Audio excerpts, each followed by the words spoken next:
Coming up on the SA Chef News Roundup. Unpacking protocols to make sure that patrons feel confident when walking into a restaurant. Solidarity initiatives to help restaurant sector. What culinary schools are doing to make sure their students complete their training and education. SA Chefs President James Khoza and Restaurateur Bertus Basson share how they are implementing protocols and making patrons feel safe in restaurants and hotels. As we come to work, we use only one entrance for staff members. We dip our feet into a sanitizer, our temperatures are taken. Then we go and to the cloakroom, we take our jackets, which we are not allowed to take outside the environment of work. I think the adherence of putting your mask on all the time, it helps as well mitigate that fear out of our guests as well. And again, it's really important that we have HODs to be our COVID inspectors who continuously checks every time that there's adherence to that. I think by doing that in front of our customers, it sort of enhances their confidence in what we're doing. Stellenbosch has a campaign called Stellenbosch Ready that encourages restaurants, and it's run through our tourism body, that encourages restaurants to go onto a course to train their staff on how to be safe. But we've got sanitizer everywhere, we've got contact forms when our guests arrive, we take our guests' temperatures to make sure that their fever is under control. So we've made big adjustments in our business, but it's not adjustments that compromises the experience. I think people that come to us still have a great experience. It is quite important that training is a continuous thing, because we are scrutinized every time on whatever we're doing. So it's important to continuously train our guys in the ways of safety. For us in the food and beverage industry, we are forerunners in everything that's hygiene. We always knew how to look after our people, to avoid cross-contamination, to avoid every any bacterial growth in our systems. There's an institution in Stellenbosch called Basson Training College, and their actual role is that they take kids from underprivileged communities and they train them in cooking or housekeeping, whatever, mostly hospitality based. And Basson offers very extensive training courses. So all my management went onto the training course, and then they go back to their teams and they relay that information back to their teams again. So the training is continuous, and it's something that we're quite serious about. Companies like Chef Direct and Bidfood are using innovative ways to helping the restaurant sector. Meet Chef Direct, a game-changing native app developed by SA Chef Media, the official voice of the South African Chefs Association. We've noticed in the 2 years since our launch that there is no platform connecting the entire food industry, from chef to distributor, producer to farmer, till now. This is the food disruptor we've all been waiting for.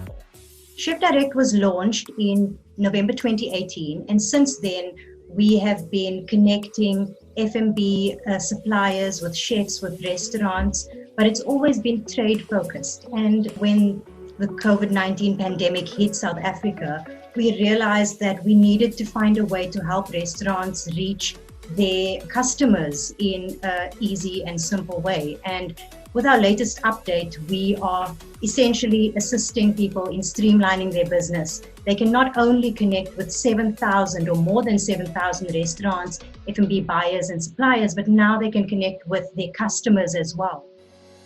The Travel Safe Eat Safe app is an intelligent solution to quickly and easily manage the safety of your team, suppliers and guests in the tourism industry. The Travel Safe Eat Safe app is the official app for the tourism and hospitality industry and will assist in managing and limiting the risk of COVID-19 transmission when traveling or eating out locally. The app was created as a response to an industry need. We had a problem with COVID-19 arriving in our industry, and we needed a way to go along and record the protocols and the directions that the government have given us in order to keep people safe and patrons safe in the establishments. And so the app is a way of recording and helping our industry comply to the very essential COVID-19 operating protocols that have been given to us by government. The app is aimed at our tourism sector as well as our hospitality sector.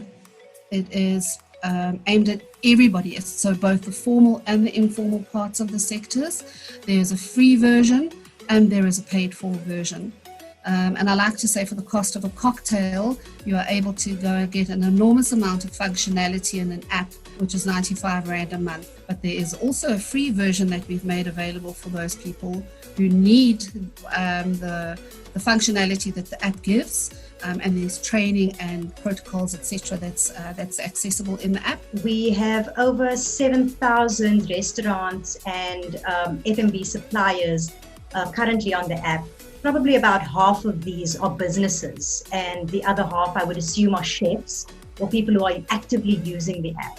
So we are looking at quite a few restaurants who can start using our new point of sale systems, who can start connecting with consumers now through the app, through collections and through takeaways. The difference of our app versus any others, I think, is that with the Travel Safe, Eat Safe movement that we're creating, it's accredited by the World Travel and Tourism Council, and that's an important distinction for our industry, because the safe travel stamp that we've got from the World Travel Tourism Council is important for when we are starting to invite tourists into our country. Lastly, we look at what culinary schools are doing to make sure their students are completing their curriculum. To include the COVID-19 protocols in all our curriculums, we have assisted every provider out there to include the COVID protocols into their training courses. Most of the colleges, and especially the various schools, have already got excellent health and safety curriculums, which are extensive. However, they have all added to that with the protocols that are required. When it comes to protocol of preventing contamination or washing hands or sanitizing surfaces, that's really drilled into students on a regular basis, that in professional kitchens we've got a bell that should go off every 20 minutes to say, now, please guys, stop what you're doing, wash your hand, clean your surfaces down. So I think in a good culinary curriculum, the health and safety stuff is pretty much there. It was just the extra, protocols that we had to go to, such as the screening and the self-assessments. The need for a COVID-19 protocol course is certainly valuable and has been established. And I'd like to automatically recommend a exceptional young trainer, Debbie Bevan. Her email address is debbiebevan@prohygiene.khoza, who is from the hygiene and health and safety, chemical to consulting procedures for the industry, and does a super job. And she very quickly recognized the focus training that is needed for this type of program. So we actually do this right in the beginning when it comes to orientation, because knowledge is power. And the one thing that crippled our country when it came to COVID-19 was the fear aspect. And we have to understand that it's not a monster that's looking to crawl into any orifice of your body, right? It enters through the eyes, the nose, and the mouth.